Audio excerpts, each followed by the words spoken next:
bukan Daimyo. Mencapai Daimyo, dan nanti Bu Sylvie akan cerita deh gimana perjuangan beliau, gimana sampai bisa sampai Daimyo. Oke. Nah, supaya acara lebih hidup, dan kita akan dipandu oleh Ci Lucy ya. Jadi berupa tanya jawab. Oke ya. Oke Bu Sylvie ya. Oke, good. Ci Lucy silakan. Oke, Halo teman-teman semua. Ya, halo Lucy. Halo Bu Silvi, selamat malam Bu. malam Bu Lucy.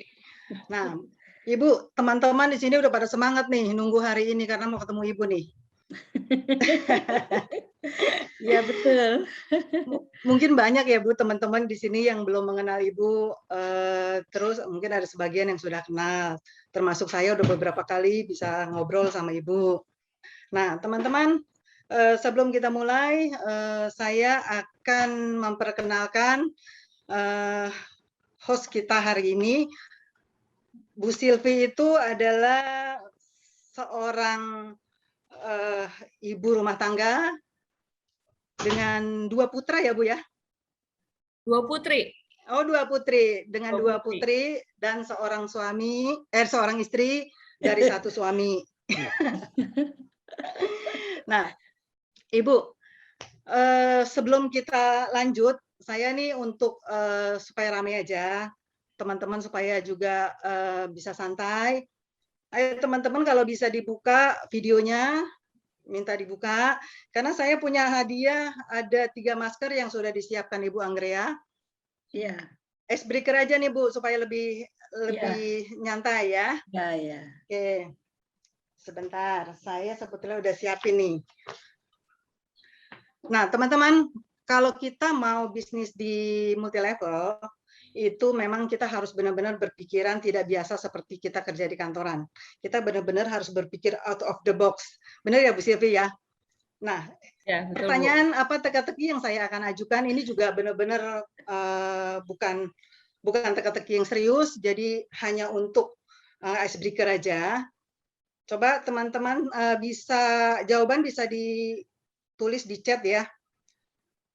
Satu pertanyaan, saya akan buka 3 pertanyaan untuk di awal, dan untuk di akhir itu ada 2 pertanyaan. Nah itu pertanyaan yang serius, dan itu ada hubungannya dengan bincang-bincang kita dengan Bu Sylvie sore ini. Jadi teman-teman bisa nyimak, karena hadiahnya yang terakhir itu justru hadiah yang serius nih, hadiahnya yang cukup bagus banget ya. Jadi teman-teman kalau nggak nyimak nyesel, karena hadiahnya ini juga semua perempuan pasti butuh. Oke, pertanyaan pertama nih teman-teman. Jajanan apa yang suka diseruduk banteng? Nah, kita tahu ya kalau jajanan kan kita semua perempuan hobi jajan ya. Tapi ada satu jajanan yang banteng juga suka, jadi tuh suka diseruduk banteng. Ayo jawab di chat.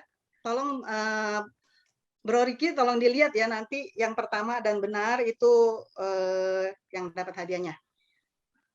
Oke, ayo teman-teman. Jajanan apa yang suka diseruduk banteng? Jadi berpikirnya jangan yang ngomong ya. Ini benar-benar pertanyaan ngeyel, tapi oke lah buat mencairkan suasana. Bahkan Bu Sylvie boleh jawab.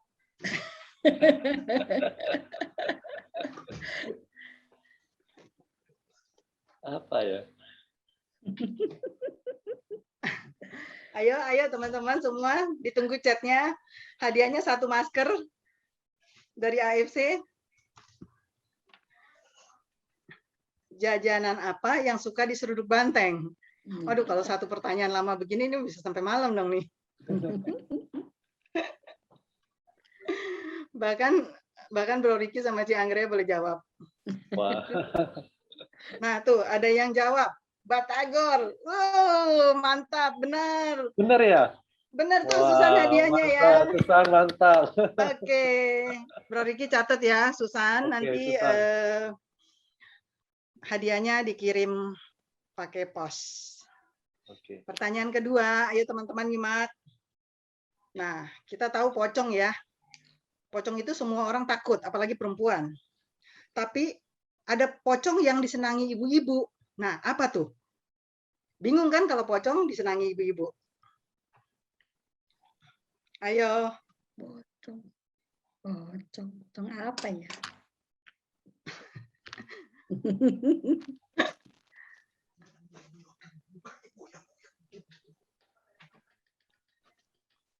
Yuk teman-teman. Pocong-pocong apa yang sangat disukai ibu-ibu? Apa tuh? Potongan harga. Wah, ini siapa nih jawab nih? Juli. Ya benar. Benar, wah, Jenny pintar ya. Jadi bukan pocongan harga, kita namanya ini kan pelesetan aja. Jadi potongan harga ya. Kalau ada Oke. sale di mana-mana, udah Oke. pasti ibu-ibu tuh udah paling senang. Bahkan nggak butuh juga di toko, tetap dia masuk ke toko. Kalau ada sale besar-besaran. Oke. Tunggu ya, Nah. berarti yang jawab pertama itu siapa? Oh, Agung Desi Susan. ya? Pertama Susan, kedua Juli Arif ya. Juli Arif. Oke. Bukan yang si Agung Desi, saya lihat si Agung Desi. Mana? Agung Desi mana? Pokoknya jawabannya itu potongan harga. Tolong Bro Riki dipantau aja. Yang pertama Batagor. Itu Ya, kan benar. kalau misalkan seruduk banteng itu kan biasanya Matador ya. Jadi Hmm. kita plesetin ke Batagor. Oke. Berarti benar Nah. nih Agung Desi nih yang dapat. Agung Desi yang pertama ya. Jawabannya Batagor ya. Oke. Bukan, yang pertama Susan, yang Susan. kedua pocongan harga Agung Desi. Oke. Nah, satu lagi nih teman-teman. Ayo, jangan kesel ya kalau jawabannya aneh-aneh gitu, nggak nyambung. Pokoknya disambung-sambungin aja deh. Kera apa yang warnanya banyak? Kita tahu kera biasanya kan cuma hitam, abu-abu, coklat. Nah, ini satu kera dia bisa punya warna banyak gitu loh. Ya, ini mah gampang kayaknya nih. Ayo, siapa lagi? Wah, tuh. Kok ini Krayon. ngejawab tapi ada ngejawab krayon tapi ada pertanyaannya. Ini bener loh krayon loh. Ya benar, krayon. Oke, Nah, yang pertama siapa tuh? ya Sieni benar, Sieni Oke. Santia. Ya, itu pertanyaan konyol dari saya. Ya teman-teman jangan tegang karena kita punya tamu yang istimewa hari ini. Jarang sekali beliau punya kesempatan untuk bersama-sama kita di sini. Sebelum mulai pertanyaan-pertanyaan, Ibu Silvi saya persilakan untuk Ibu menyapa teman-teman dan memperkenalkan diri, Ibu. Terima kasih. Silakan. Halo semuanya, selamat malam Bapak Ibu semua.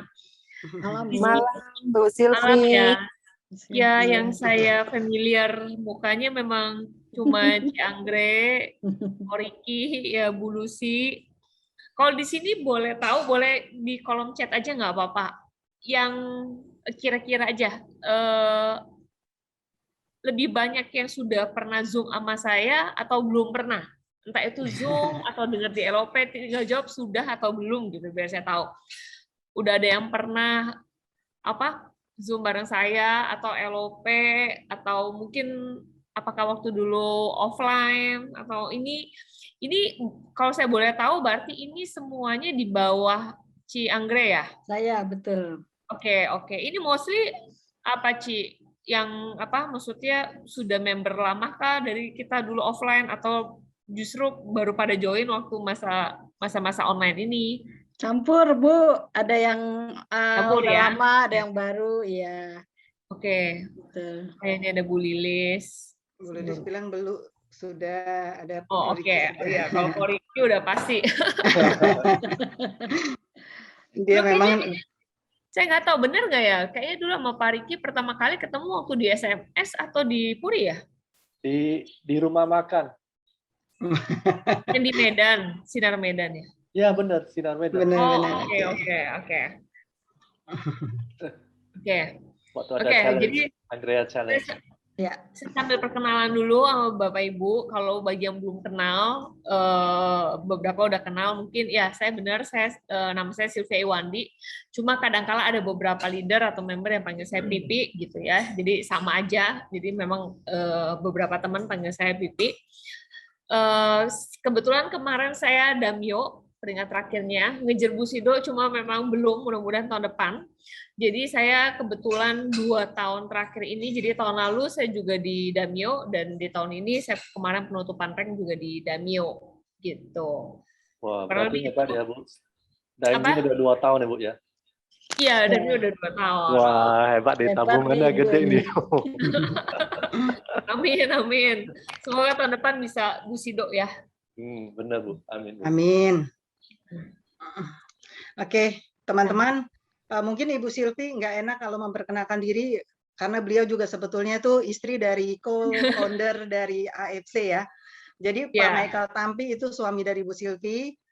Dia beliau ya semua rata-rata udah kenal lah di sini yang namanya Pak Michael Tampi ya. Cuma nyonyanya kan belum kenal. Nah inilah nyonyanya.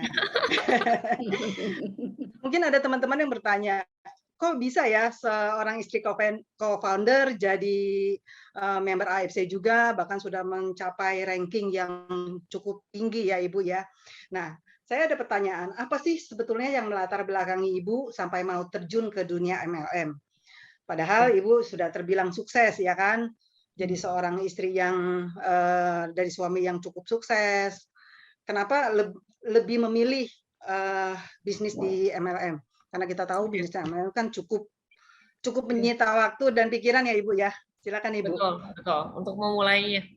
Oke, mungkin saya coba cerita dari awal ya Bapak Ibu ya. Jadi kalau yang sudah pernah dengar, mohon maaf harus mengulang dengar lagi. Jadi saya anggap di sini saya anggap semuanya belum pernah dengar aja ya. Nah, jadi Bapak Ibu betul saya memang istrinya Pak Michael Tampi gitu ya, dan mungkin ada yang juga tanya, oh kok kebetulan Bu Silvi kok bisa sambil jalanin gitu. Oke, yang pertama memang karena kebetulan kalau Pak Mike, kalau saya tidak ada di manajemen sama sekali ya. Jadi kalau berhubungan sama manajemen itu saya benar-benar nggak tahu dan tidak mengikuti. Dan kebetulan kan Pak Mike juga sehari-harinya tidak berkantor di AFC, jadi tidak involve yang daily activity kalau di AFC-nya. Nah, kalau tadi pertanyaan Cibusi, oh ya kok aku bisa nyemplung di multi level gitu ya. Kalau saya pribadi sebetulnya benar-benar nggak di plan. Saya ini nggak ke plan dan tidak pernah kepikiran sama sekali. Jadi kebetulan kalau saya tuh dari dulu sama Pak Mike itu, kalau masalah kerja itu saya tidak pernah kerja bareng. Jadi mulai dari pacaran, kita menikah tuh saya tuh nggak pernah kerja bareng. Jadi Pak Mike tuh kerja apa, saya juga berkarir sendiri. Kalau saya itu tidak pernah punya usaha, saya selalu berkarir. Saya tuh suka kerja. Dan nggak tahu kenapa saya tuh suka kerja kantoran. Karena sebetulnya saya ini orangnya bukan orang yang suka mengambil resiko sebetulnya. Saya tuh orangnya cari aman. Dan saya nggak tahu tuh kebetulan puji Tuhan saya selama berkarir saya selalu dapat di company yang bagus, selalu dapat promosi dan position juga yang bagus gitu. Jadi saya udah happy about that ya gitu ya. Kayaknya saya happy gitu. Dari dulu tuh cita-cita saya memang kerja di perusahaan gede, jabatannya bagus, gajinya tinggi, fasilitasnya bagus. Itu tuh kayaknya dulu cita-cita saya dari dulu, dari saya SMA, dari saya kuliah tuh cita-citanya memang cuma sebatas itu. Nah, sampai suatu hari waktu Pak Mike sama Pak Ernest itu buka multi level, di awal-awal itu saya benar-benar tidak tahu. Saya benar-benar nggak tahu. Gampangnya gini, Pak Mike kan memang background-nya kan investor ya. Jadi banyak company-company yang dia sering bangun. Waktu dia bikin kerjasama sama Pak Ernest, saya tahu, cuma saya sekedar tahu doang.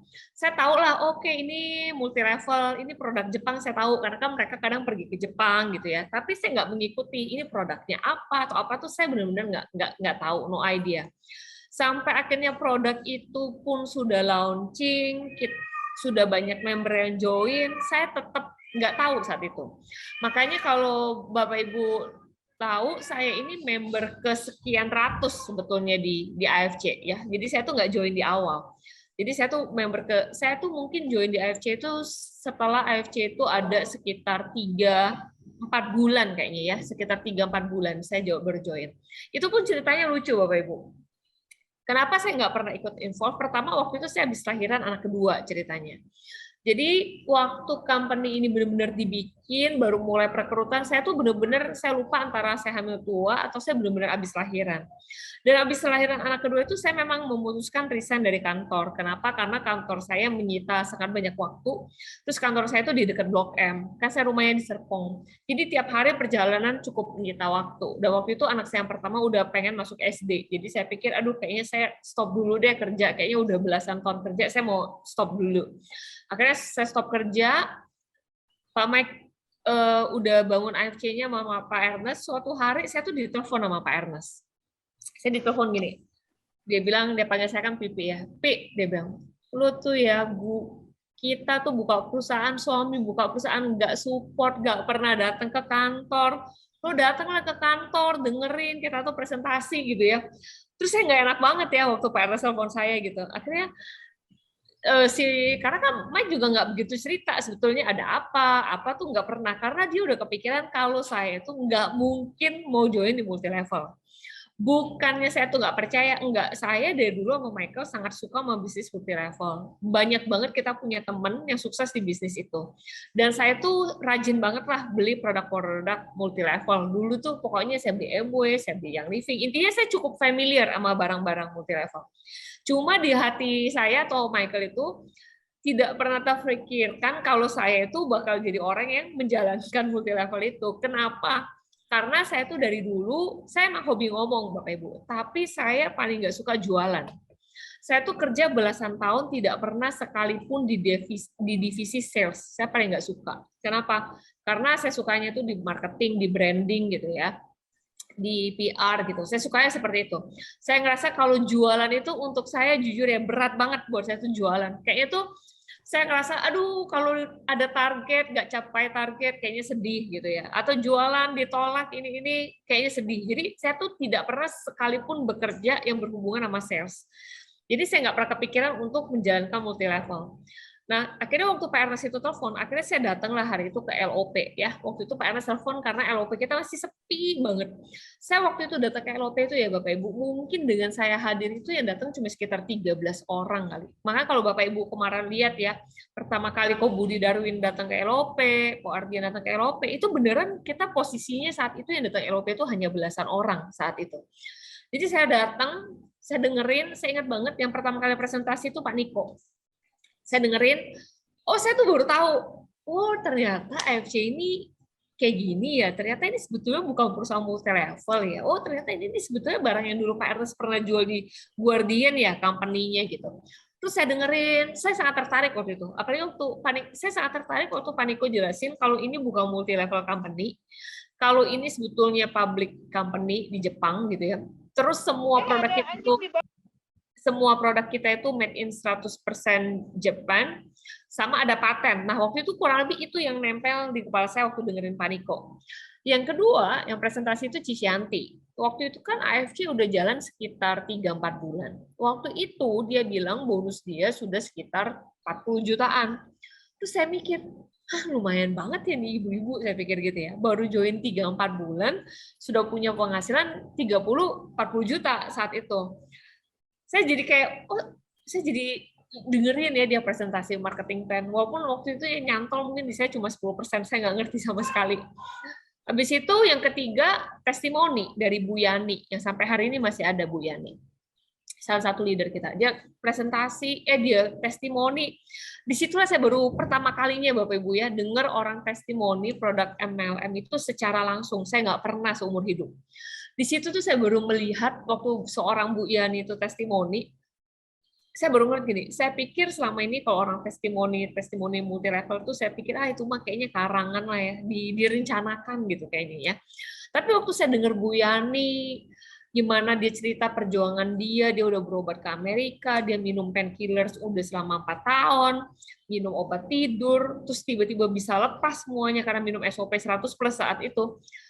Terus dia pulangnya dijemput anaknya, ada suaminya ya. Saya benar-benar mikir nih, ini benar-benar bukan karangan gitu ya, bukan karangan gitu. Apalagi menurut saya ini bukan ngarang gitu. Dari situ saya benar-benar tertarik, Bapak Ibu. Ya, jadi saya pulang, waktu itu saya ajak mertua saya datang ke situ, mamanya Michael. Yang saat ini juga salah satu leader, Bu Linda. Waktu di mobil saya pulang, ada saya, ada mertua saya, sama ada Pak Mike. Mertua saya tuh juga semangat banget, ternyata dia bilang, bahkan saat itu kita itu belum ada yang minum Bapak Ibu, SOP 100+. Pokoknya Mike tuh nggak pernah cerita sama kita di rumah. Tiba-tiba si mertua saya tuh bilang, Mike itu mah produknya bagus banget ya, mama mau minum lah, ini kan kaki mama begini, naik tangga susah lutut, memang dia udah berapa kali bermasalah dengan lutut, sering suntik di lutut gitu ya. Terus dia semangat banget, ternyata, wah mam, aku juga mam semangat banget, mau juga mau ya, oh ya aku juga mau. Nih, Bapak Ibu, makanya kalau di AFC itu nggak ada namanya produk-produk gratis ya. Akhirnya karena kita pengen coba, saya terpaksa saya harus beli. Mike, gue juga mau tuh beli tadi tuh yang apalah diamond atau apa. Terus mamanya Michael juga bilang, waduh, mama juga mau belilah diamond atau apa. Nah, aku ingat tadi waktu penjelasan Yanti itu kan kita tuh ada direct sponsor itu. Aku tuh ingat intinya kita tuh harus merekrut gitu ya. Jadi aku langsung bilang aja sama mertuaku, Mam, jadi mama mau beli juga? Ya, aku juga mau beli nih. Kalau gitu, aku dulu ya, Mam, yang beli ke kantor. Jadi mama aku anggap aku yang ngerekrut. Jadi direct sponsor pertama aku itu mertua gitu. Jadi aku bilang, jadi nanti mama aku yang bantuin deh ini postingin. Jadi orang pertama yang aku sponsorin itu sebenarnya mertua aku itu. Akhirnya waktu aku pulang di mobil, si Mike bilang, lu beneran, Pi? Mau jalanin multi level, gue bilang ya kenapa enggak ya, orang produknya bagus, company-nya bagus, kayaknya duitnya lumayan, kenapa enggak? Ya udah kalau gitu nanti gue aturin deh, kasih nomor telepon Niko, janjian deh di kantor. Nah kurang lebih kayak 2 hari kemudian saya sama mertua saya itu ke kantor, kita beli barangnya, jadi langsung bawa, kita beli, kita sekalian posting apa di kantor, postingin kita punya membership, akhirnya disitulah kita join. Jadi kalau ditanya saya kenapa join, nah itulah cerita benar-benar sesungguhnya. Makanya di bulan itu, waktu saya datang ke LOP itu, Bapak Ibu kalau Bapak Ibu tahu kayak Ci Juli, dulu tuh ada Bu Kiwi, itu waktu saya datang LOP itu mereka semua sudah ada, mereka semua sudah join saat itu ya. Bu Yani itu sudah join. Yang dekat-dekat sama saya join itu saya, mertua saya, Lavina, setelah berapa minggu ada Lavina, terus ada beberapa leader lain. Nah kita kurang lebih itu join di bulan yang sama. Itu Cilusi awalnya kenapa saya bisa join multi level itu seperti itu, nggak sengaja gitu. Oke. Ibu itu kan pas Ibu masuk ya, kebetulan ada mertua yang support, ada ini. Cuma selama Ibu menjalani ini sampai mencapai Daimyo 2 kali berturut-turut, apa kira-kira yang perjuangan Ibu yang paling Ibu rasakan tuh sangat berat, tapi tetap Ibu bisa bertahan di sini? Mungkin bisa dibagi supaya teman-teman yang mungkin di sini merasa kok sekarang stuck atau gimana, jadi punya semangat baru gitu loh, Bu. Oke. Jadi kalau saya waktu pertama kali join ini yang berat banget untuk saya itu sebetulnya menawarkan barang itu ya. Karena saya bilang kan saya tuh nggak pernah jadi sales. Intinya tuh saya tuh nggak suka nawarin barang ke orang itu. Karena bukan nggak suka nawarin barangnya, saya benar-benar nggak suka ditolaknya itu. Ya, kayaknya dijawab orang enggak tuh buat saya tuh kayak saya ada ngerasa gini, bukan saya sedih apa, tapi saya takut orang yang saya tawarin itu justru ngerasa nggak enak gitu. Saya takut gini, beli karena cuma nggak enak. Jadi saya tuh ngerasa kayak takutnya tuh, saya awalnya tuh selalu takut gini, orang tuh berpikir ini masih Pipi jualan karena pengen dapat untung gitu ya. Itu tuh yang awalnya buat saya tuh bener-bener ragu gitu ya. Dan waktu itu di awal-awal saya mau jelasin ke orang itu susahnya tuh minta ampun ya Bapak Ibu. Kenapa? Mereka nggak tahu SOP, nggak familiar, cuma apa ya, ngerasa barang kita waktu itu mahal, nggak pernah dengar SOP, nggak pernah dengar AFC. Di saat itu tuh untuk saya berat banget. Dan ditolak itu berkali-kali. Apalagi sama saudara itu nggak usah ditanya ya Bapak Ibu. Makanya kalau sekarang orang tanya itu kalau orang suka bilang tuh di Pak Mike, di keluarganya Pak Ernest, kenapa sih kayaknya orang tuh suka bilang, wah pasti titik keluarganya enak ya di atas-atas, di tinggi-tinggi. Percaya Bapak Ibu, kita pun setahun pertama nggak ada kok yang mau join walaupun itu saudara. Nggak ada yang mau join, beneran nggak ada yang mau join. Kayak apa sih bisnis multi level gitu ya. Terus kayak selalu bilang sama Michael, kenapa sih Mike? Kenapa sekarang jadi ikut-ikutan bisnis multi level? Semua tuh kayak semua orang tuh meragukan kayaknya kalau bisnis multi level itu gimana gitu ya, konotasinya itu kurang baik gitu kalau di Indonesia. Nah itu yang berat banget buat saya awal-awal penolakan itu. Di bulan-bulan pertama tuh di sebulan 1, 2, oke mungkin bulan pertama itu masih oke ya, saya bisa ngerekrut banyak orang. Tapi waktu masuk bulan kedua, ketiga, keempat, ini kan orang-orang yang emang menurut saya udah nolak-nolakin, saya follow up lagi tetap nolak-nolakin gitu ya. Di situ sih saya udah mulai down banget. Saya benar-benar ngerasa kayak, oh tuh kan bener ya, saya tuh memang nggak cocok di jualan ini. Saya tuh benar-benar nggak cocok. Nah tapi waktu itu Pak Niko tuh selalu bilang sama saya, untuk waktu itu gini, saya ini kan nggak pernah multi level, Mami Linda nggak pernah multi level. Mungkin saya akan sering sebut nama Lavina di sini. Kenapa? Karena Lavina itu rumahnya juga di Tangerang. Dulu saya tuh sama dia temenan di AFC karena kita sama-sama nggak punya teman, kita sama-sama nggak pernah jalanin multi level. Jadi kayak ngerasa senasib. Jadi Niko tuh selalu bilang, pokoknya kalau soulnya multi level itu datang di LOP ya. Saya datang tiap Rabu sama mertua saya. Saya tergolong cukup rajin, walaupun saya nggak serajin mertua saya. Kalau saya bisa dibilang kalau seminggu itu 3 kali, sebulan 3 kali saya pasti datang. Jadi mungkin ada sekali bolos, oke? Tapi saya usahain selalu datang. Waktu itu saya udah mulai malas-malasan ya. Saya pikir udah nggak bawa prospek, ngapain datang tiap minggu dengerinnya sama. Tapi waktu itu Pak Niko selalu bilang, pokoknya nggak bisa apinya multi level itu harus datang ke LOP. Ya udah, kita sih nurut aja ya dulu. Saya, Lavina, ya udah pokoknya datang aja. Hampir kalau dibilang ini 10 kali datang, mungkin prospek saya yang datang cuma 1, kalau mau diambil average-nya ya. Jadi kayak 10 kali ngundang yang datang itu 1. Jadi mungkin 10 minggu saya datang, yang saya bawa prospek itu cuma 1. 9-nya saya cuma datang sebagai pendengar dan penggembira saat itu ya. Nah, tapi Bapak Ibu ternyata benar, waktu saya sering datang, saya ketemu leader lain yang mungkin mereka lebih jago dari saya. Jadi saya bisa dengerin ceritanya apa. Waktu saya dengar, pokoknya saya lebih sering dengar. Sampai satu titik saya udah jalanin kurang lebih berapa bulan ya? Udah sekitar 4-5 bulan kali ya. Saya udah hopeless banget Bapak Ibu. Akhirnya nggak tahu gimana saya berpikir, oh iya ya, saya mau coba ke Palembang. Jadi saya ini orang Palembang, kalau Bapak Ibu belum tahu, saya ini orang Palembang. Saya telepon mama saya suatu hari, saya telepon. Saya bilang, itu setelah saya berapa bulan join ya. Saya telepon, saya bilang, Mam, aku nih sekarang jalanin AFC, aku bilang gitu. Terus mama saya tuh ya begitu denger saya jalanin multi level dari Jepang. Itu tuh mama saya ngomong itu kayak, hah? Jalanin multi level? Kenapa, Pe? Wah, kayaknya dia langsung ngerasa apa hidup saya lagi susah ya. Langsung ya, kenapa, Pe? Kenapa jalanin multi level? Wah, pokoknya dia tuh kayak kaget banget gitu. Saya tuh bisa jalanin multi level. Saya bilang, enggak, Mam, aku jalanin ini bagus banget. Aku bilang, ini yang apa? Yang running company-nya itu si Michael sama Pak Ernest. Aku bilang gitu. Ini really good. Aku bilang, oh gitu ya. Ya udah. Terus kenapa telepon dia gitu. Terus saya bilang, mama saya itu mungkin ya pemakai semua produk multi level. Jadi mama saya tuh tipe yang ditawarin apa aja pasti beli ya. Mau ditawarin teman gereja, apa pelanggan, pokoknya nggak mungkin mama saya tuh nggak beli produk multi level, pasti beli.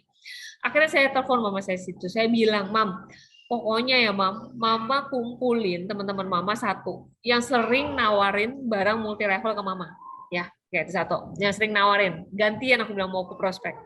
Yang kedua, aku bilang, semua orang yang kayak Mama tipenya suka beliin barang multi level ya, teman-teman Mama suka. Oke. Aku bilang 2 itu.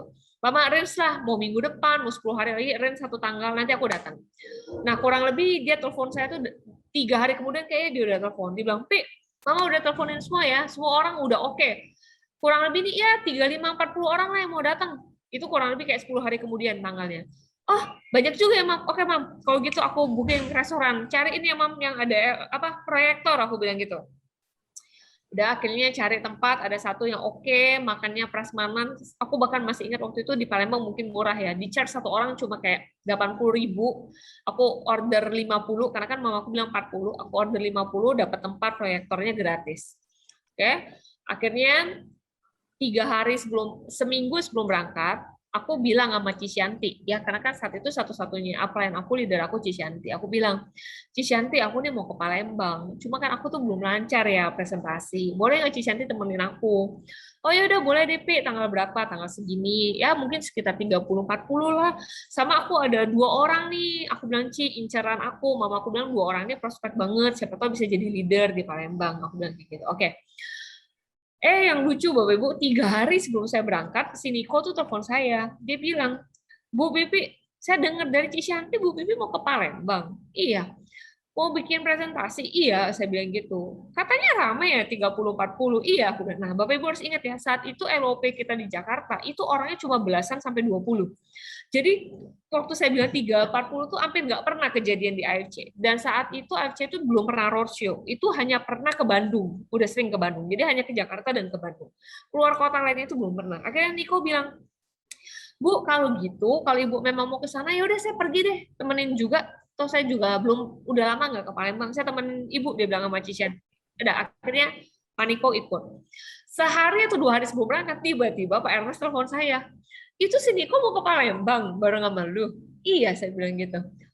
Waduh, gue udah lama banget nih nggak ke Palembang, pengen makan pempek. aku ikut juga deh ke Palembang, pengen lihat kota Palembang sekarang kayak apa. Akhirnya Pak Ernest juga pergi. Akhirnya saya pergi berempat, tapi beda-beda semua tuh pusatnya. Aku, Cisyanti, Pak Ernest, Pak Niko. Itu ya Bapak Ibu ya. Waktu hari hanya itu, saya buat acara jam 6 sore saya ya, undangannya. Saya rencana mulainya 6:30. Itu mungkin jam 5 itu ya, di Palembang itu hujannya gede banget. Gede banget. Yang sampai agak banjir-banjir. Waktu itu Palembang lagi sering banjir. Itu sampai jam 6:30 ya Bapak Ibu, itu orangnya cuma in total itu, tadi kan saya berempat ya, in total itu kayak cuma 8 orang. Saya dari Jakarta berempat, mama saya bawa adiknya, tante saya, sama tetangga, intinya itu mama saya yang pergi bareng semobil mama saya doang tuh, 4 orang. Bapak Ibu saya udah kayak mau nangis ya, bayangin ya, itu Cisyanti, Niko, Ernest pergi pakai duit sendiri, saya bilang 30-40, yang datang baru 4. Itu sampai jam 7 ya. Itu yang datang in total ya paling 9-10 ya. Itu saya suruh makan aja dulu lah. Ini makan dulu kan prasmanan ya. Makan dulu aja, makan itu makanannya saya pesan 50 ya. Itu udah yang kayak saya jam 7:10 itu belum mulai Bapak Ibu. Saya gelisah banget. Akhirnya itu in total ada 13 orang ya. 13 orang itu saya berempat, jadi yang datang itu 9. Mama saya kurangin 1, 8. Jadi 8 itu ya sebetulnya ya Bapak Ibu ya. 8 orang itu ya, ada tante saya 2, tetangga saya, terus kayaknya mama saya teleponin temen yang deket banget lah yang datang. Jadi sebetulnya saya bisa bilang itu bukan prospek yang saya undang sebetulnya. Akhirnya Pak Niko bilang, Bu Pipi, jangan sedih. Kita tuh biasa kalau di multi level, undang 10, datang 1 tuh biasa. Saya dalam hati, ya dia sih enak kok biasa-biasa. Tapi kan saya malu banget ya. Udah kayak bawa serombongan 4 orang, terus dia datang nggak ada. Akhirnya dia bilang, tenang aja Bu, show must go on. Dia bilang, yaudah. Akhirnya yaudah. Pak Niko presentasi, Cisyanti presentasi, saya presentasi, Pak Ernest ngomong. Di 13 orang itu in total. Tapi Bapak Ibu tahu di antara 13 orang itu, di antara 9-8 orang yang hadir itu semuanya ibu-ibu, inci-inci ya, itu temannya mama saya semua dan tante saya. Itu tapi ada 1 orang bapak-bapak yang hadir ya, yang saya juga nggak kenal sama sekali, dan bapak yang hadir 1 orang itu namanya Dokter Luigi ya. Jadi dia hadir lah, ternyata dia ditelepon sama mama saya, karena dia dulu sering banget nawarin asuransi ke mama saya. Jadi dia kayak telepon, Wigi mau makan nggak gitu ya, dengerin anak aku presentasi nih, katanya dia bawa barang bagus.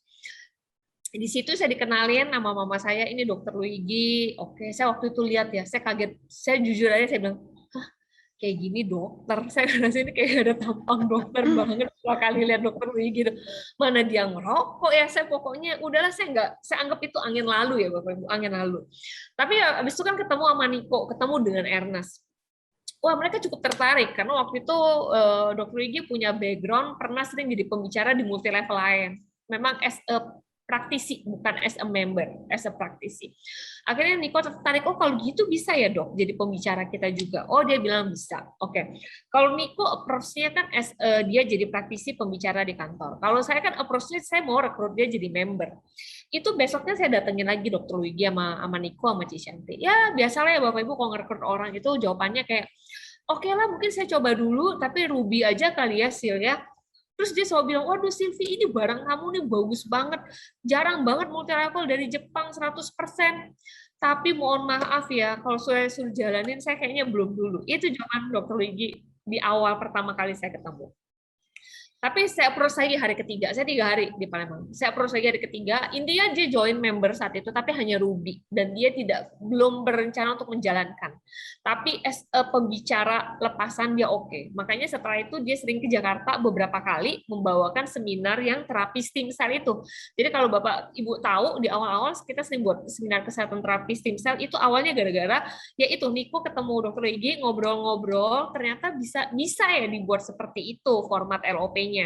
Oke, ya udah singkat cerita seperti itu Bapak Ibu, berjalanlah bulan-bulan berikutnya, saya masih jatuh bangun sampai suatu hari Dokter Luigi telepon saya, itu mungkin setelah 2 bulan 3 bulan kemudian dia bilang, Silvi saya dapat prospekan di Jakarta, namanya Bu Yeni, boleh nggak ditemuin di Lipo, dia mau datang LOP. Oh boleh banget dok, saya mah tiap Rabu pasti di LOP.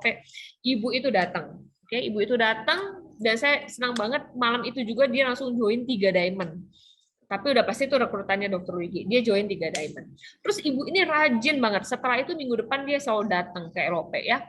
Jadi Bapak Ibu, ibu inilah yang akhirnya membawa adalah si A, si B, si C, dan si C inilah yang membawa Ko Budi Darwin habis itu bawa Ko Ardian ada yang ini bawa Ko Yohanes, dan akhirnya jaringan saya menjadi besar. Dan di saat itu Dokter Wigi juga kaget begitu dia buka sistem, dia telepon saya, Silvi, kenapa di kaki saya satu ini gede banget ya? Terus saya jelasin, itu loh kok, ya, itu loh dok, yang dulu dok ajak si Bu Yeni itu, ternyata Bu Yeni itu bawa, wah banyak orang. Akhirnya di saat itu Dokter Wigi pengen ke Jakarta, pengen kenal sama orang-orang yang buat jaringannya ini tiba-tiba gede. Dan sebetulnya di saat itulah Dokter Wigi kayak jadi langsung full time 100% di AFC di momen itu. Sebetulnya setelah Ko Budi Darwin masuk, setelah ada Ko Yohanes, ada Ko Ardian, itu titik baliknya. Nah, tadi pertanyaan Cilusi, setelah itu gimana perjalanan saya? Saya jujur setelah perjalanan saya jauh lebih mulus, memang setelah saya kenal Ko Budi Darwin, setelah saya kenal Ko Ardian, setelah saya kenal Ko Yohanes saat itu. Karena kebetulan yang saya sebutin Ko Yohanes dan Ko Budi itu kebetulan rumahnya kan di Tangerang. Jadi saya sering ketemu waktu itu di SMS di downtown. Saya sering ketemu di situ. Di situ justru waktu itu Ko Budi Darwin itu sebetulnya kan downline-nya saya. Sebetulnya saya ketemu dia, biasanya dia ngajak saya untuk saya bantuin prospek orang lain. Oke, biasanya setelah closing, bubar, kita ngobrol-ngobrol lagi. Di situ saya justru banyak berkeluh kesah sama Ko Budi Darwin. Saya bilang, waduh kok susah banget ya ini. Nah, waktu itu saya kan nggak ngerti ya, saya mulai MLM itu kan dari nol ya Bapak Ibu. Nggak kayak sekarang nih, wah ada metode jadi samurai seperti ini, buat kaki kedalaman saya, itu nggak ada yang ngajarin sama sekali seperti itu. Karena mungkin Cishanti tipenya juga bukan seperti itu, saya tidak pernah diajarin seperti itu. Waktu ketemu Ko Budi Darwin itu ada satu perkataan dia yang benar-benar merubah hidup saya. Makanya saya ingat banget itu kita kejadiannya lagi duduk di downtown malam-malam. Dia bilang kayak gini sama saya. Bu Pipi, tau nggak kesalahan Bu Pipi itu apa? Kata Ko Budi Darwin, apa? Karena Bu Pipi selalu menjalani multi level ini mungkin pertama ngerasa ini istrinya Pak Mike gitu ya. Jadi mungkin tidak ada terlalu tuntutan, wah harus berhasil, harus apa gitu. Mungkin jadi dia bilang kesalahan Bu Pipi pertama adalah menjalankan ini kayak take it for granted gitu ya. Jalan udah, nggak jalan udah. Dia bilang, Ibu Pipi nggak boleh seperti itu. Terus dia bilang gini sama saya. Dia kan tahu Ko Budi Darwin ya, background-nya saya tuh kerja sama ini. Dia bilang sama saya, Bu Pipi kerja berapa lama kurang lebih? Saya hitung-hitungnya 14 tahun lah, Ko Budi 14 tahun. Aku bilang gitu. Oke, dia bilang sama 14 tahun, kebetulan saya sering ngomong ya, saya tuh selalu nggak tahu kenapa dapat kantor tidak pernah deket. Ya. Tapi saya bisa enjoy, nikmatin itu belasan tahun. Bapak Ibu bayangin ya, sebelumnya saya tinggal di Kelapa Gading. Ya. Saya pernah tinggal di Kelapa Gading, kantor saya tuh di Bitung Pasar Kemis. Bapak Ibu tahu ya, Bitung Pasar Kemis. Dan di saat itu belum ada yang namanya tol lingkar luar. Ya. Itu setiap pagi nyetir dari Kelapa Gading, ya ngelewatin tol Grogol, turun di Untar, naik tol lagi supaya ngelewatin Kebun Jeruk, Karangtengah. Bitung itu kan keluarannya setelah Lipo Karawaci ya. Bapak Ibu bayangin saya tiap hari loh jalanin itu. Dan saya waktu itu udah nikah sama Pak Mek. Jadi saya jalan tuh 6:30. Nyampe rumah jam 9. Kalau udah hari Jumat ya, hujan, itu saya kerjanya di pabrik Osram, pabrik Jerman. Itu kalau udah Jumat hujan, itu saya bisa kadang tuh nangis di mobil. Kenapa Bapak Ibu ya? Sampai stop dulu di Karangtengah, beli Kentucky. Saya perjalanan dari Pasar Kemis itu sampai saya nyampe di Kelapa Gading, itu bisa 3,5 jam sampai 4 jam. Ya. Karena keluar pabrik udah macet. Di Karangtengah udah macet. Ya. Terus kalau Bapak Ibu tahu, deket-deket Mangga 2 udah macet. Turun Kelapa Gading udah macet. Kayaknya perjalanan saya tuh sepanjang macet.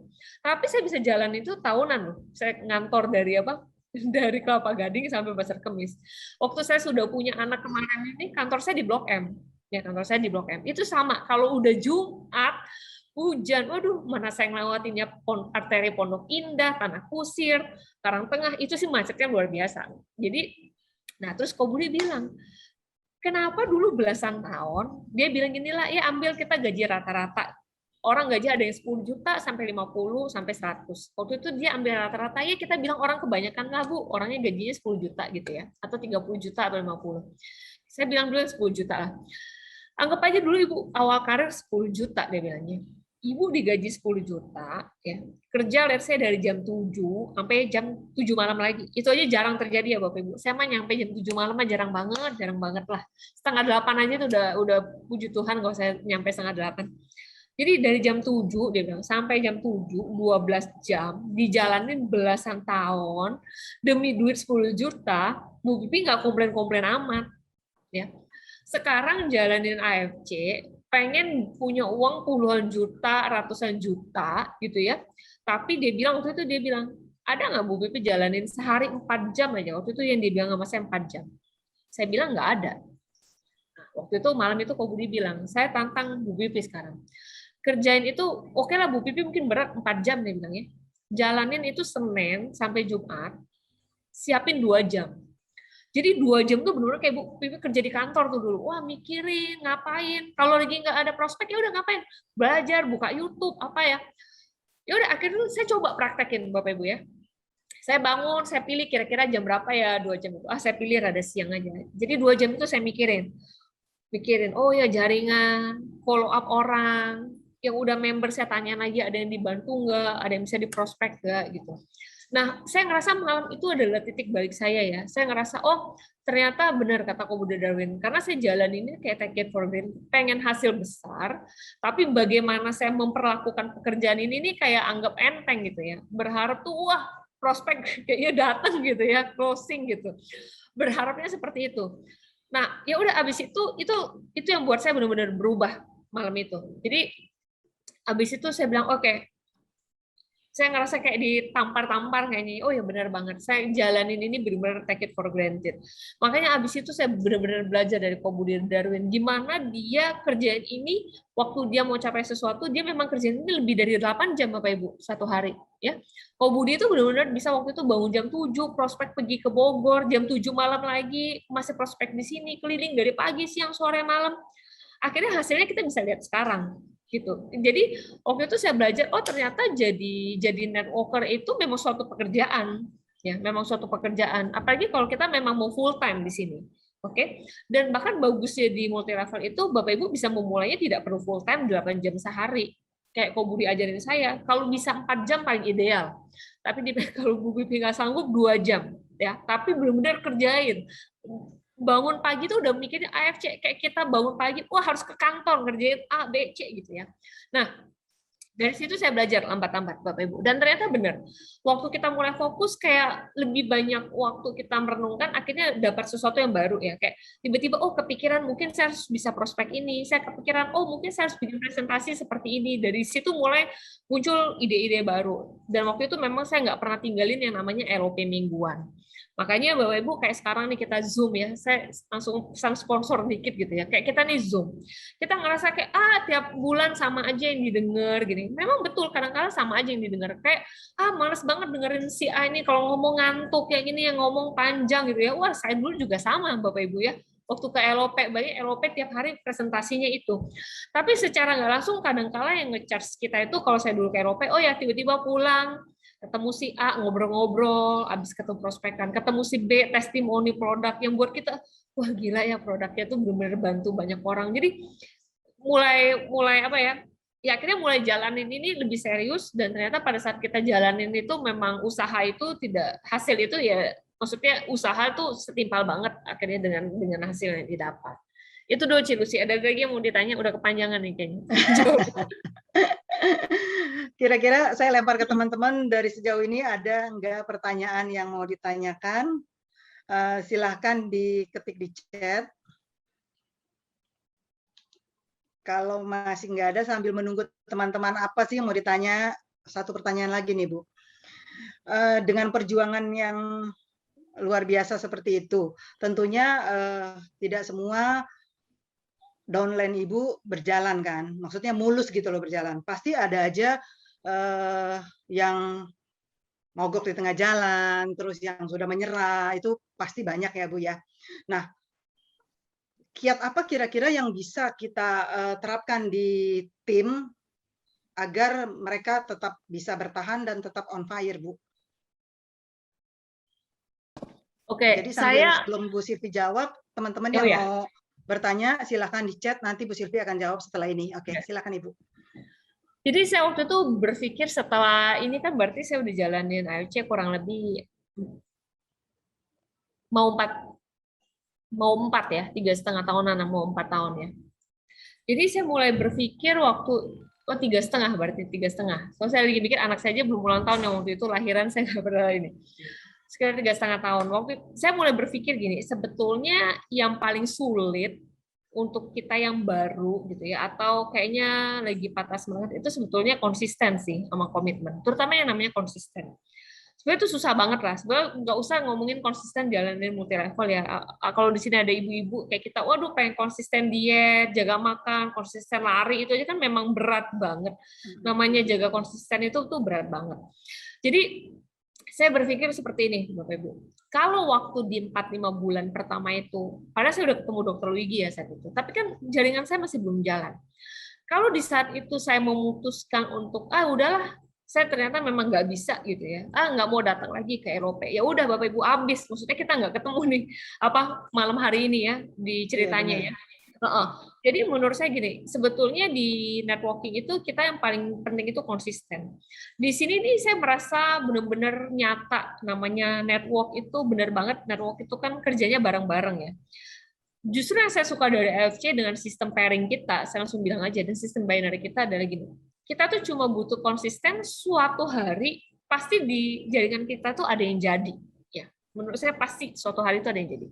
Tinggal seberapa lama kita bertahan menjalankan komitmen dan konsisten itu untuk tetap ngerekrut. Saya ada cerita nih, pengalaman saya pribadi. Saya kan waktu itu saya bilang saya dekat sama Lavina ya.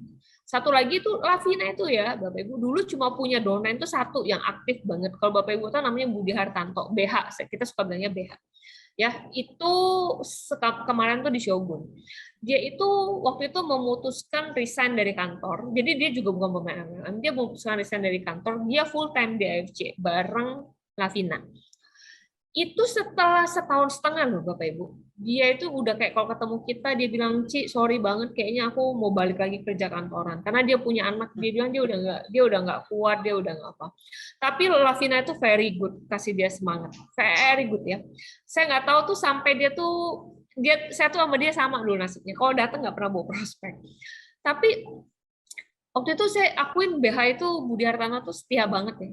Sampai satu titik mungkin setelah dia 2 tahun loh Bapak Ibu ya, saya bisa bilang perjuangan Budi Hartanto itu berarti kurang lebih sama sama saya 3,5 tahun.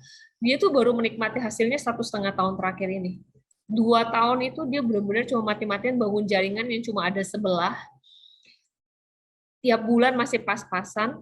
Dia breakthrough-nya itu di tahun lalu. Tiba-tiba di awal tahun lalu tuh dia dapat, bukan dia ya, itu pun kayak downline dia, tiba-tiba dapat orang yang saat ini akhirnya jadi, saya lupa, stokis di balik papan ya, yang dokter. Stokis di balik papan, ternyata ibu ini jalaninnya serius banget, akhirnya Budi Hartanto tuh jadi gede banget, dan akhirnya kemarin dia udah Shogun. Ya, jadi termasuk Lavina. Nah, kenapa saya bilang konsisten itu penting? Kalau Bapak Ibu pernah lihat foto-foto di presentasi LOP, waktu itu sering ada muncul foto trip pertama kali ke Jepang. Ya, saya diskusi ini sama Lavina waktu itu.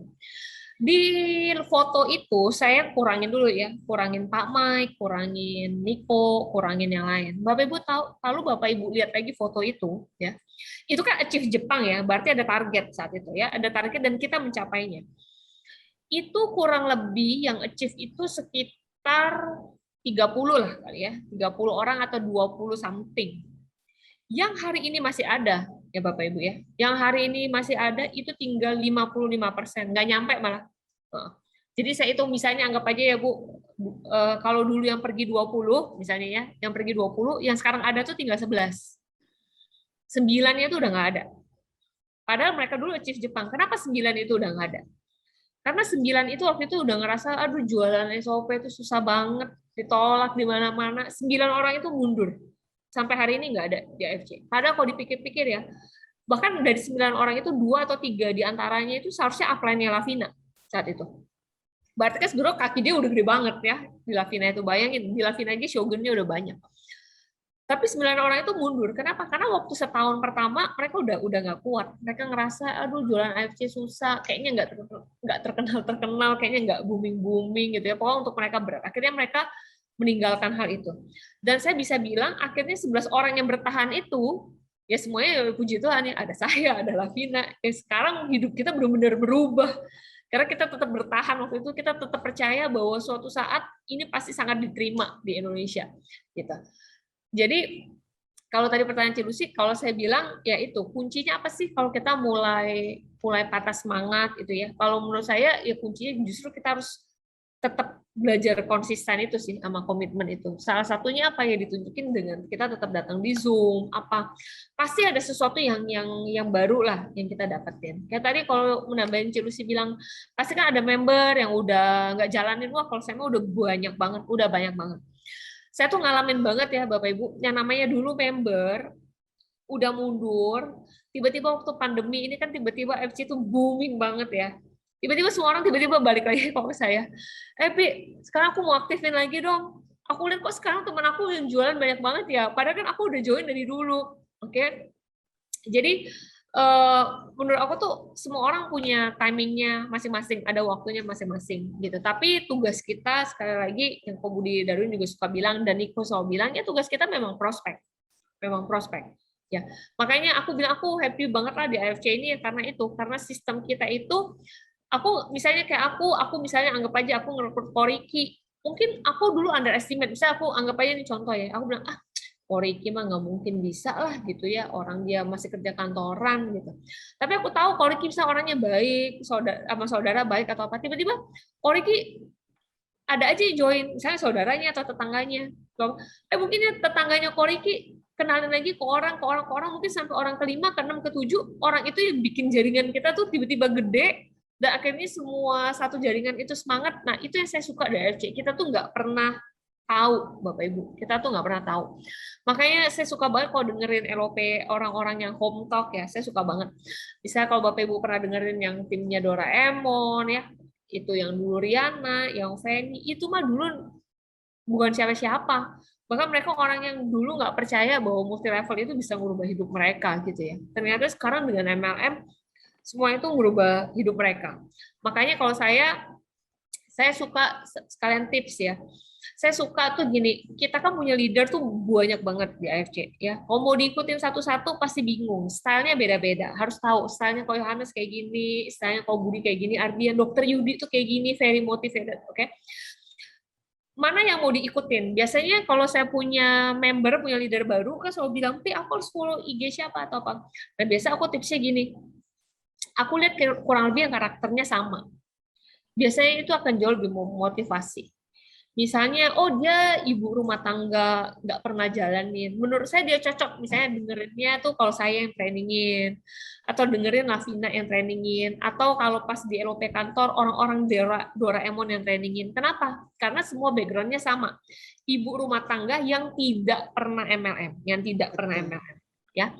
Tapi kalau kita ketemunya, dia dulu tuh pemain lama di multi level lalu, tapi trauma karena kayaknya ketipu, barangnya nggak bagus atau apa. Nah, mungkin mereka lebih cocok kiblatnya kalau kita arahin, kasih video YouTube, mungkin kiblatnya lebih kayak ke Ko Budi Darwin, ke Ordian, atau ke Dokter Luigi. Yang sama, yang pernah trauma sama multi level. Jadi mungkin lebih pas. Atau yang anak-anak muda gitu ya. Saya bilang, yang mimpinya apa? Misalnya dia nggak bisa kuliah, nggak ada uang, nggak pernah punya rumah, nggak pernah apa. Mungkin cocok nih kalau dengerinnya video-videonya atau follow IG-nya yang Andri Cocok gitu ya, atau si Reza gitu. Karena ada. Atau ketemu orang-orang gini, yang lulusan luar negeri, underestimate banget, apaan sih itu multi level gitu ya, kayaknya nggak oke banget. Kita mungkin suruh lihat aja tuh kalau yang lagi bawain LOP-nya itu Board of Samurai ya. Board of Samurai itu mostly semua leadernya itu lulusan luar negeri ya. Ada cucunya Mas Pion, ada cucunya Bang Panin, itu mereka semua leader di situ. Jadi kayak bisa ketemu yang sama. Jadi menurut saya kalau kita ketemu member, kita lihat dulu karakteristiknya seperti apa, jadi kita arahinnya itu nggak salah gitu ya. Mungkin kalau ketemu ibu rumah tangga, ketemunya sama langsung Ko Budi Darwin ya mungkin kurang klop. Jadi kita bisa lihat itu. Oke. Ya teman-teman, kalau ada yang mau bertanya silahkan, jangan malu-malu, tinggal chat. Mumpung Ibu Sylvia ada di sini nih. kan kalau nanya di grup kan yang jawab paling Koriki, Ci Anggrea, saya. Ya kan kita harus cari pendapat dari orang yang sudah daimyo nih. Bu, kelihatannya di grup kami ini malu-malu atau gimana ya, Bu? Nggak ada yang ngechat loh. Nah, siapa nih? Malam Bu Silvi. Ada bentuk tim, maksudnya apa nih? Bentuk timnya lebih apa ya? Kalau boleh spesifik. Ya Pak Henry, maksudnya bentuk tim apa nih? Nggak apa, ngomong aja nih, Pak Henry kan ada di Buka layar. aja Pak. Pak Henry buka aja mic-nya. Biar kenalan. Malam Bu Silvi. Ya, silakan Pak. Ya, Bu, dalam perjalanan Ibu kan 3,5 tahun cukup lama juga ya. Nah, ada bentuk tim nggak ya Bu ya? Untuk saling support, saling mengisi, seperti tadi kan yang Ibu cerita tuh berarti kan sama-sama kayak ibu rumah tangga, ketemunya mungkin lebih diarahkan ke mana yang IG atau Facebooknya yang ibu rumah tangga juga, supaya satu frekuensi ya, bicaranya jadi lebih berasa gitu loh, lebih pas. Nah, dalam prospek ke downline atau customer baru, Ibu ada bentuk tim nggak? Umpama latar belakangnya si ini nih, dokter, atau latar belakangnya si ini dari ibu rumah tangga, latar belakang ini dari supir atau apa gitu loh. Oke, saya ngerti maksud Bapak. Oke, pertama gini, pasti kalau namanya bisnis multi level itu at the end memang jaringannya itu tidak akan pernah ideal. Maksudnya gini, nggak mungkin kalau satu tim tuh misalnya dokter semua, nggak mungkin kan, pasti dia nanti tetap ngerekrutnya si A, si B, si C gitu ya. Tapi saya mencoba menjawab, kalau Bapak bilang saya ada bentuk tim, nggak, udah pasti ada. Ya udah pasti ada. Cuma saya memang kebanyakan itu, karena jujur tim di bawah saya tuh banyak sekali saat ini. Jadi mostly mereka udah mandiri, ya. Mostly mereka udah mandiri.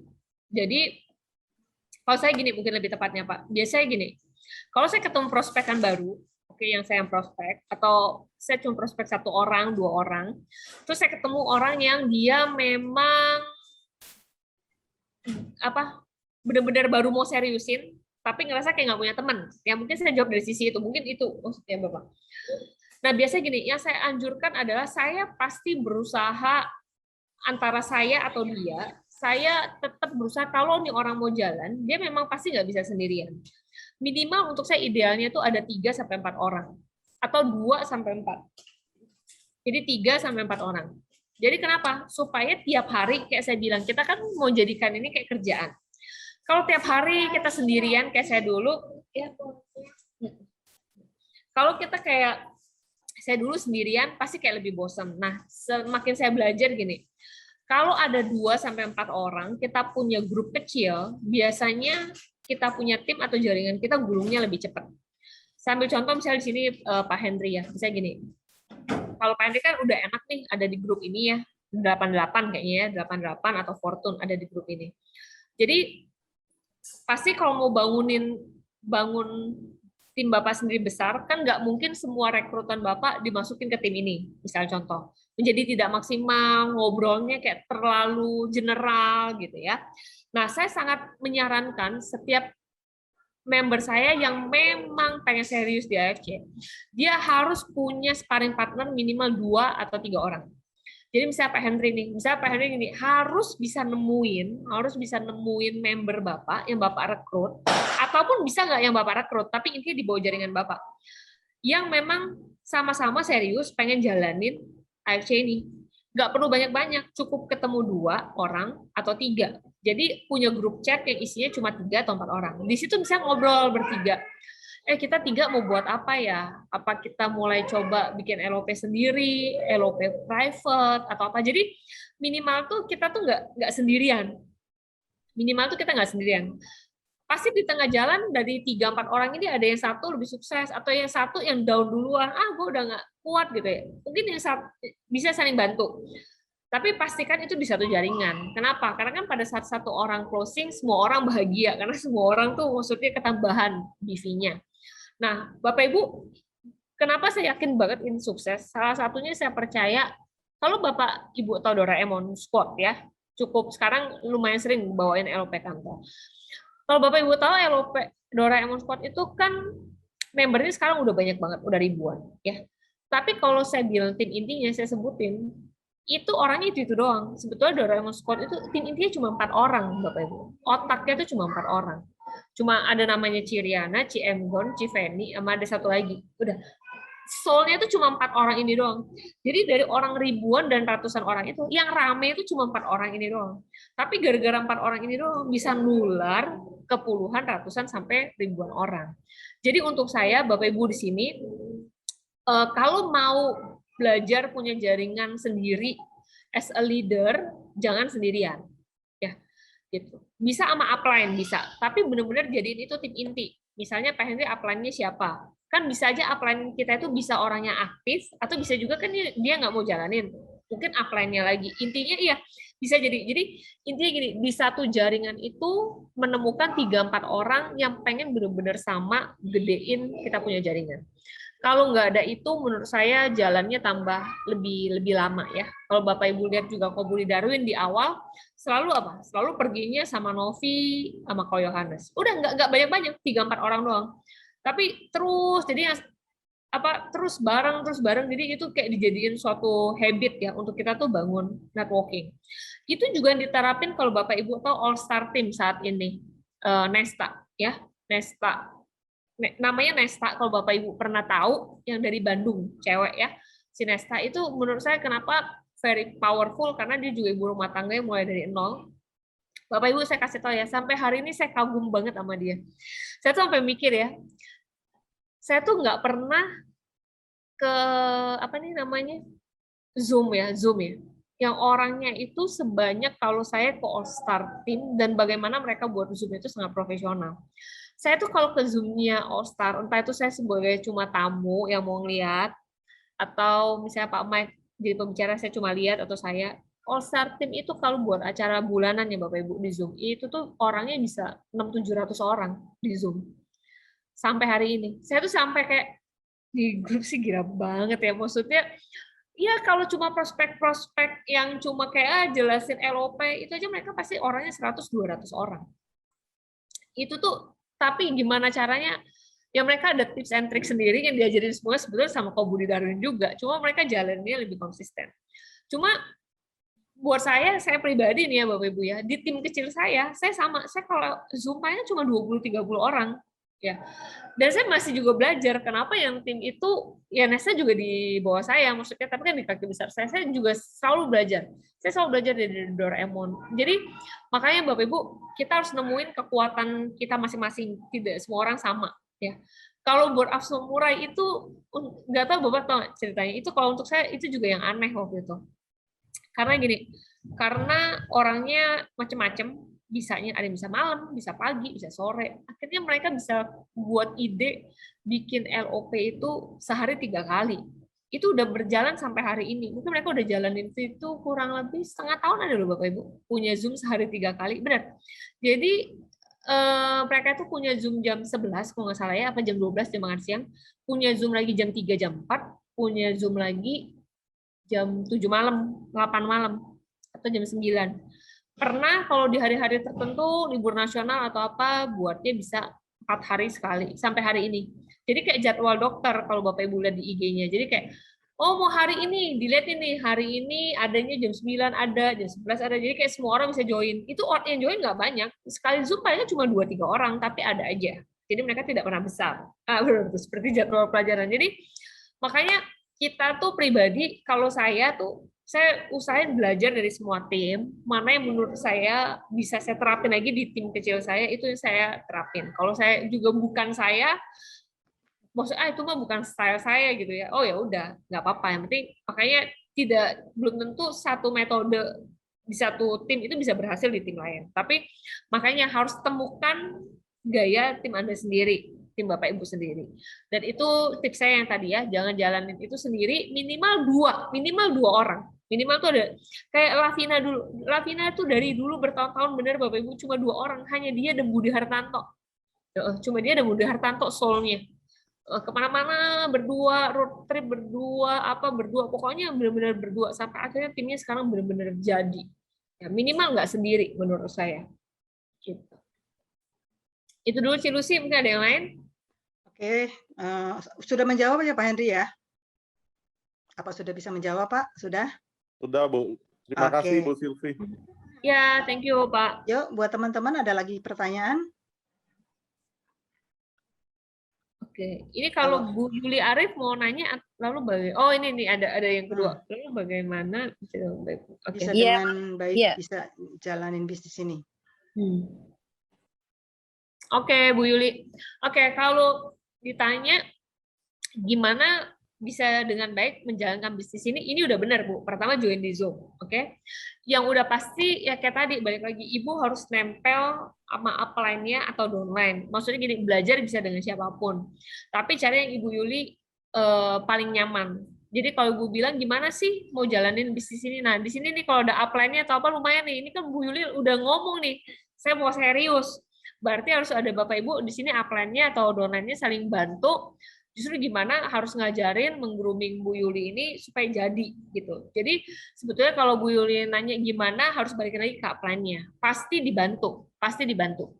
Karena untuk lebih intinya gini, memang harus siapin waktu Bu untuk belajar, itu aja. Jadi mungkin kalau belajar marketing plan nggak mungkin bisa ramean seperti ini, nggak mungkin. Kalau namanya marketing plan itu antara ketemu atau saya Zoom-nya cuma berdua atau 3 orang. Jadi ngomongin marketing plan, nanya, saya buka, saya gambar, kan semuanya bisa lihat gitu ya. Jadi kayak, oh udah ngerti marketing plan, mau apa lagi gitu. Yang penting menurut saya jangan nggak belajar. Nah ini Bapak Ibu besok itu benar yang Pak Niko bukan ya? Iya, betul. LOPD. Betul ya? Nah, Betul, Maniko. kalau Bapak Ibu mau jalanin multi level, saya mau bilang harus hadir yang besok LOP, harus. Kalau Bapak Ibu tahu, Niko itu dari kantor itu kita ada modul baru, ada 4 seri ya, kita ada modul tuh ada 4 seri. Berseri jadi. Seri pertama itu dia udah bagiin 2 minggu lalu hari Senin. Jadi 4 seri ini akan selalu Niko bawain di hari Senin. Jadi sekarang udah modul ke-1-nya. Kalau Bapak Ibu mau, nanti bisa minta ke upline-nya, itu ada rekamannya di YouTube. Salah satu member kemarin ada yang rekamin. Ko Budi Darwin ada share itu di grupnya. Ya, Bapak Ibu kan semuanya di bawah Ko Budi Darwin. Itu minggu pertama udah dibagiin. Nah, modul kedua itu besok. Ya, modul kedua itu besok. Kenapa? Saya akuin Niko pertama kali buat modul itu adalah di roadshow kita kemarin sebelum kita di Bali. Dan itu yang ngikutin banyak banget. Termasuk yang tadi saya sebutin lah, tim-tim gede itu ya. Mau All Star, yang baru-baru itu semuanya itu dan jadi gede.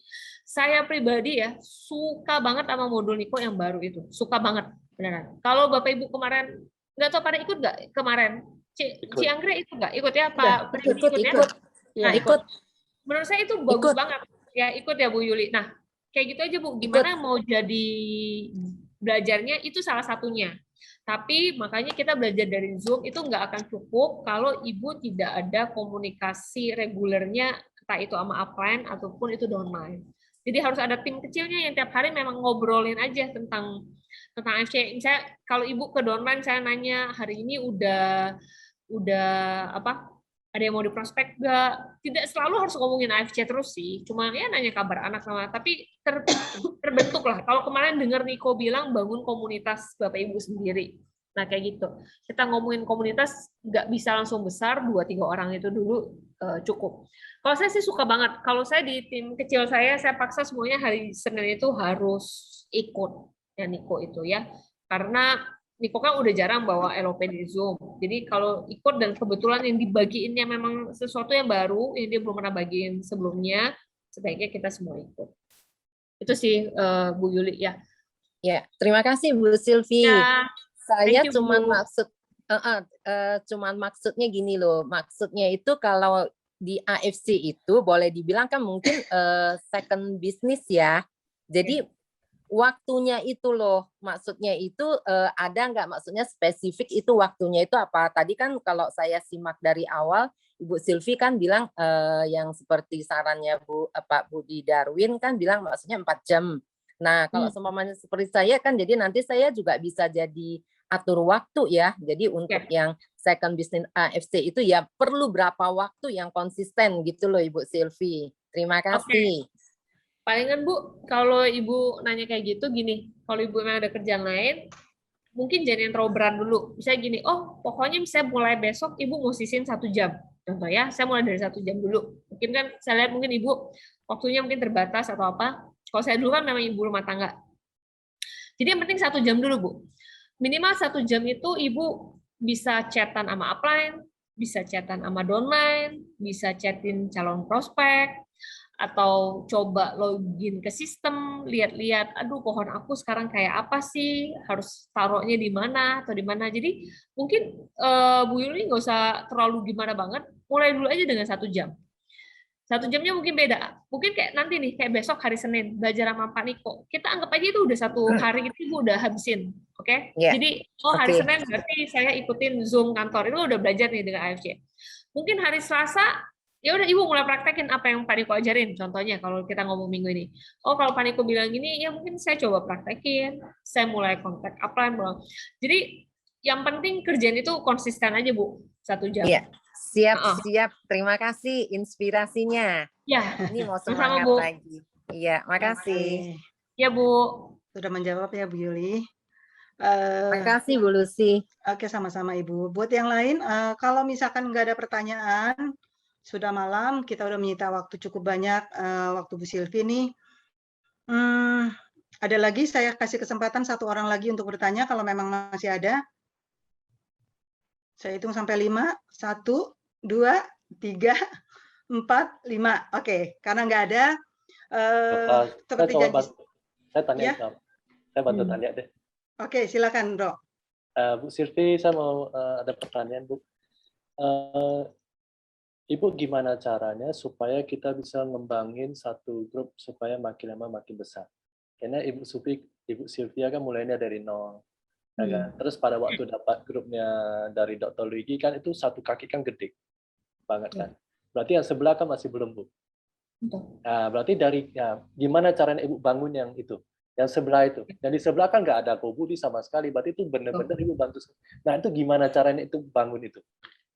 Oke, makanya kebetulan gini, kenapa pertanyaan bagus dari Pak Riki. Kalau saya gini, kenapa memang saya bisa bilang di kaki lemah saya itu, saya tetap ucap syukur ya saya bisa damyuk, malah saya bisa buktiin. Kenapa? Karena di kaki kecil saya itu mostly tidak ada pemain multi level, saya bisa bilang mostly ya. Kalau sekarang jadi pemain multi level ya karena di AFC ini. Jadi nggak ada yang kayak pindahan bawa gerbong atau apa tuh kebetulan belum terjadi saat ini, tidak ada di kaki. Nah kalau Bapak bilang gimana saya memulainya, yaitu saya di saat ini kalau di kaki kecil saya itu udah pasti kita ada namanya kaki gotong royong ya. Dan pengertian gini, mau saya rekrut atau siapapun, saya pasti lempar ke leader-leader utama saya. Jadi kalau ditanya saya ini gimana saya ceritanya ya, bentar biar enak. Oke gini, Bapak Ibu, pada saat kita membangun baru, saya anggap kita semua di sini jaringannya semuanya belum gede ya, saya anggap ya. Usahakan dengan kita sistemnya binary, jangan pernah tergoda. Godaan yang paling berat itu kadangkala adalah pengen dapat bonus pairing maksimal. Ya. Sebetulnya kenapa? Untuk saya nggak salah, balik lagi itu pilihan. Cuma gini, pada saat kita pengen pairing maksimal, artinya kan kayak kita pengen dapat pairing di kita 2 atau 3 kali. Artinya kita harus membagi-bagi orang yang kita rekrut, ya. Sebetulnya itu sangat tidak akan lebih sulit membangun timnya. Saya ambil contoh, saya anggap di sini agak baru ya. Ini kan ada Bu Yuli lah sama Pak Henry nih yang lagi dengerin aktif ya. Saya ambil contoh kayak gini Bu Yuli, ambil contoh gampang dulu. Nanti lebih yang susahnya kompleksnya. Contoh nih saya nih baru join. Tiba-tiba saya merekrut adik saya. Oke, saya merekrut adik saya. Ya mau anggap aja saya punya 3 kaki. Saya punya 3 kaki gitu ya. Saya punya 3 kaki. Saya merekrut adik saya. Tiba-tiba sebulan kemudian saya merekrut tante saya. Terserah sebetulnya adik saya sama tante saya itu nggak akrab. Saya merekrut adik saya. Di saat itu aja kan saya mikir, waduh, lumayan ya kalau saya taruh 1 di kiri, saya taruh 1 di kanan, langsung dapet deh 300.000. Betul ya Bapak Ibu ya? Oke. Tiba-tiba saya bilang 2 bulan kemudian, wah ada sepupu saya merit. Saya datang, adik saya datang, tante saya datang. Di situ adik saya dan tante saya lagi semangat banget. Saya juga lagi semangat banget. Wah, kayaknya semua orang berusaha prospek ya, berusaha prospek. Tiba-tiba adik saya prospek sepupunya, dia bilang, wah pokoknya kamu harus ikut aku nih. Dia bilang gitu, tim aku nih lagi nanti mau gede banget ini. Ternyata tante saya juga melakukan hal yang sama ke orang yang sama. Jangan ikut dia dong, ikut tante aja. Tante kan ini, nanti tante bantu ini nih. Tiba-tiba aku juga ngerekrut, misalnya om aku yang lain lah, atau siapa lah ya, om tante, sepupu aku yang lain. Waktu aku ngerekrut, pasti ada aku dan tante aku akan bilang, itu taruhnya di bawah tante ya. Terus ada aku akan bilang, jangan dong, taruhnya di bawah aku dong, gitu kan. Aku juga lagi jalanin. Bapak Ibu tahu nggak, itu dalam sekejap Bapak udah membuat musuh di dalam jaringan sendiri. Ya, bayangin. Kalau waktu saya ngerekrut adik saya, waktu saya ngerekrut tante saya, toh kan sama-sama saya ngerekrut. Contoh saya taruh tante saya itu di bawah adik saya. Walaupun saya mikirnya sayangnya nggak dapat pairing 300.000 gitu ya. Tapi bayangin waktu kita ke kondangan itu, ya saya, adik saya, tante saya, wah kita bertiga ngerekrutnya tuh semangat banget. Walaupun tante saya nanti bilang, wah tadi misalnya aku bilang adik aku namanya Shirley ya contoh. Wah, tadi aku udah ditawarin sama Shirley. Mungkin tante aku akan bilang, oh ya, nggak apa-apa ikut aja sama Shirley. Sama aja kok, tante sama Shirley, kita satu tim. Misalnya aku, oh tadi aku udah ditawarin sama Pipi. Oh ya sama kok, Pipi itu upline aku gini. Akhirnya apa? Kita di kondangan itu bertiga bahu-membahu membuat satu jaringan yang menguntungkan semuanya. Nah, kadang-kadang waktu kita buat jaringan, waktu kita baru mulai, biasanya kita akan terjebak dengan yang namanya mau dapat pairing banyak itu. Apalagi kalau saya udah punya titiknya 3 atau apa. Ya saya juga punya titiknya 3 gitu. Tapi yang saya jalanin jalurnya itu harus komit, Bapak Ibu. Ya harus komit, harus ada 2 jalur. Jadi saat ini, kalau tadi pertanyaannya Koriki, saya berusaha komitmen. Jadi saya punya kaki lemah itu saat ini saya punya tim inti itu cuma 4 orang. Ya, saya cuma punya 4 orang. Kalau tahu ada namanya Kobudi Lim, Ci Sylvie Lim, Ci Christine, sama satu lagi namanya Ci Eli. Oke? Kenapa bisa ada 4? Sebetulnya cuma 3. Sebetulnya gini. Kalau Bapak Ibu, Kobudi dan Ci Sylvie itu satu tim, dia kan harus punya kiri kanan dong, kaki kanannya. Ya, yang mereka cross line. Nah, udah, saya anggap saya cuma punya leader 3 itu. Jadi intinya saya cuma bantuin Kobudi doang. Kirinya sama kanannya. Udah. Jadi setiap saya nemuin orang, saya cuma masukin di antara kirinya Kobudi atau di kanannya Kobudi. Makanya saya bilang kokinya saya namanya Budi. Karena kiri kanan saya leadernya namanya Budi semua. Jadi ya udah, jadi satu pokoknya di kanannya Kobudi, di kirinya Kobudi. Saya tidak pernah masukin ke tempat lain. Saya tidak pernah masukin ke tempat lain. Jadi saya selalu masukin ke kanannya Kobudi, ke kirinya Kobudi. Dengan kata lain, kalau saya masukin ke kanannya Kobudi, saya sebut nama aja contoh. Berarti itu di bawahnya yang namanya Christine. Kalau saya taruh di kiri, berarti itu di namanya Ci Eli. Berarti apa? Saya akan meminta pertanggungjawabannya Kobudi dan Ci Eli ini, gua kan udah taruh ya di bawah lo itu ya. Jangan sampai nggak diurusin. Walaupun aku tetap ngurusin, tapi maksudnya kan kalau dia gede, kita semua ngerasain gedenya. Jadi menurut aku salah satu gimana cara timnya kayak gitu. Makanya harus punya tim inti. Mungkin di tengah jalan yang satu lemas ya nggak apa-apa. Mungkin di bawahnya ada yang lebih semangat, itu yang kita angkat. Ya. Jadi makanya aku ngurusinnya tuh nggak banyak orang karena kan kita punya terbatas. Makanya kalau aku kayak tadi akhirnya aku punya tim grup WA-nya ya udah nggak usah banyak-banyak. Kenapa? Karena udah pasti nih orang aku masukin antara ke tim Bu Eli atau aku masukinnya ke tim Bu Christine. Udah nggak mungkin aku mencongin lagi. Udah. Dan mau di Eli ataupun Bu Christine itu pasti di bawahnya Kobudi Lim. Udah gitu aja. Jadi kita semua kerjanya bareng-bareng berempat doang. Ya. Jadi kalau kita mau buat strategi, mau buat ROP gede ya udah. Aku pun kerjaannya lebih ringan. Kenapa? Berarti kan aku cuma masuk kalau tim kecilnya antara apa? Antara aku masuk Zoom-nya yang timnya Bu Eli atau aku masuknya ke timnya Bu Christine.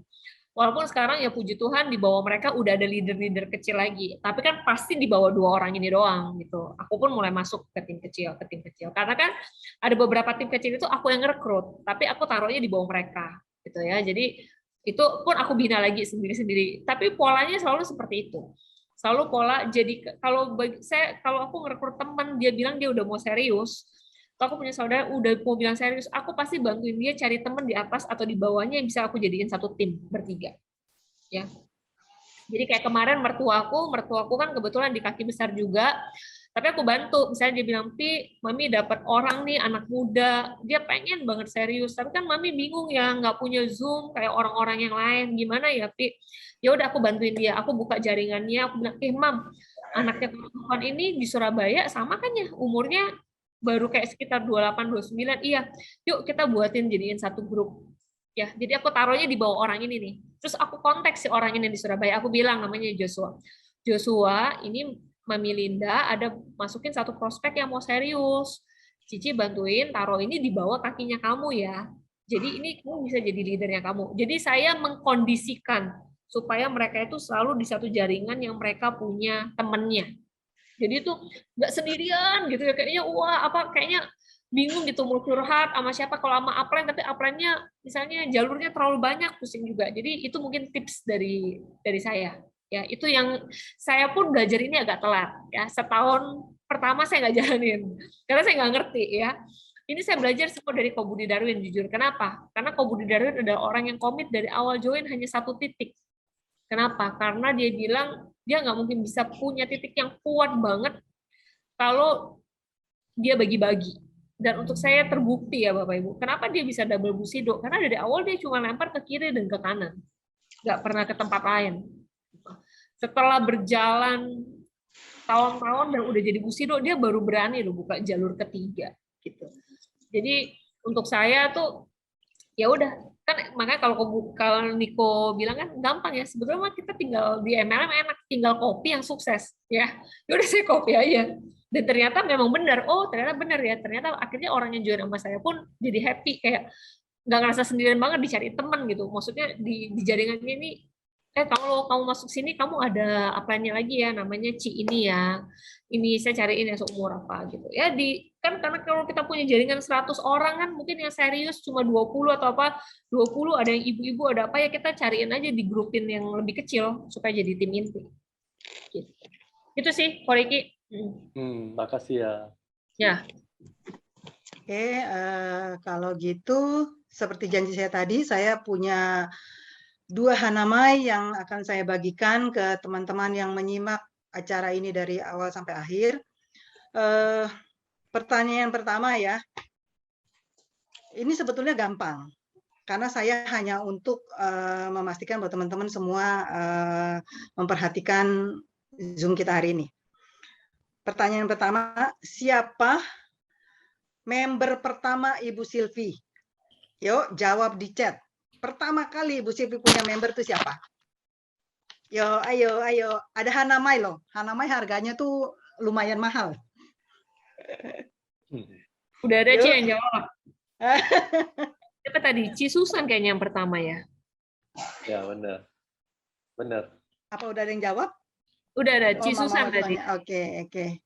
Nah, benar ya. Oke, benar jawabannya. Oke, terus pertanyaan kedua. Untuk mempertahankan tim kita tetap berjalan, ada satu kata yang tadi benar-benar diulang-ulang sama Bu Silvi, yaitu apa? Wow, konsisten, ya benar. Siapa nih jawab? Tolong diperhatiin ya, Bro Rikri ya. Bro Riki, tolong dilihat siapa aja. Ci Susan tuh saya penasaran mukanya mana ya Ci Susan ya. Cepet banget kalau jawab. Susan 2 kali. Makanya Ci Susan munculin wajahnya tuh, Bu Silvi mau lihat. Nah, itu. Oh, oke. Aku pernah ketemu ya, Ci ya. Kayaknya pernah ketemu nggak sih, Ci? Belum pernah. Oh, belum pernah ya? Ci Susan ibu rumah tangga juga sih. Oh, oke. Mungkin terakhir ya, Ci, dari aku sebelum ditutup. Jadi menurut aku kemarin kita kan mulai annual rank lagi di Oktober ya, di Oktober. Jadi menurut aku yang udah pasti kalau ngejar rank itu jangan mepet-mepet, itu nggak enak banget. Itu kalau mepet-mepet tuh kayaknya kayak dikejar-kejar gimana gitu. Jadi kita mulai di awal. Jadi menurut saya karena makanya kenapa Niko juga bagiin modul ini baru sekarang ya. Jadi diharapin kita semuanya di charge dari kantor, di charge dari upline, supaya tuh kita tuh minimal tuh jalaninnya itu annual rank baru ini tuh dengan benar. Maksudnya gini, dengan satu visi, dengan satu target, dengan satu dream ya. Jadi itu nggak take it for granted kayak ya udahlah nanti tercapai, nggak tercapai. Jadi saja kita semua tuh mulai 1 Oktober itu kita benar-benar apa ya, kayak set target lah, set goal gitu. Karena tanpa itu tuh agak berat ya, agak berat. Makanya kalau kemarin ingat Paniko bilang di modul yang pertama itu sebetulnya kan yang orang pengen tahu itu sebetulnya cerita tentang kita ya. Kalau kita aja masih belum bisa cerita ke orang. Misalnya saya tanya nih ke Bu Yuli misalnya contoh aja. Saya kalau ada temennya Bu Yuli nanya, Yul, jadi lo kenapa sih sampai mau jalanin AFC gitu ya? Sampai belum bisa jawab itu, kita cari dulu deh jawaban itu sebelum nanti kita coba. Minimal kita harus bisa jawab itu. Kenapa sih saya mau jalanin AFC? Kalau saya terakhir kali waktu roadshow terakhir yang masih di Medan di Surabaya, Pak Niko tantang kita semua leader ya. Sekarang apa nih? Kenapa Ibu masih mau jalanin? Semua orang harus jawab kenapa mau jalanin. Saya tuh sampai mikir lama gitu, apa ya kalau saya apa? Kalau saya kemarin ya Bapak Ibu di tengah tahun, kalau saya ditanya itu ya saya benar-benar jawab. Saya benar-benar nggak mau lagi kalau sampai harus balik kayak dulu. Kerja bangun jam 7, pulang jam 9 malam, ketemu anak-anak jarang gitu ya.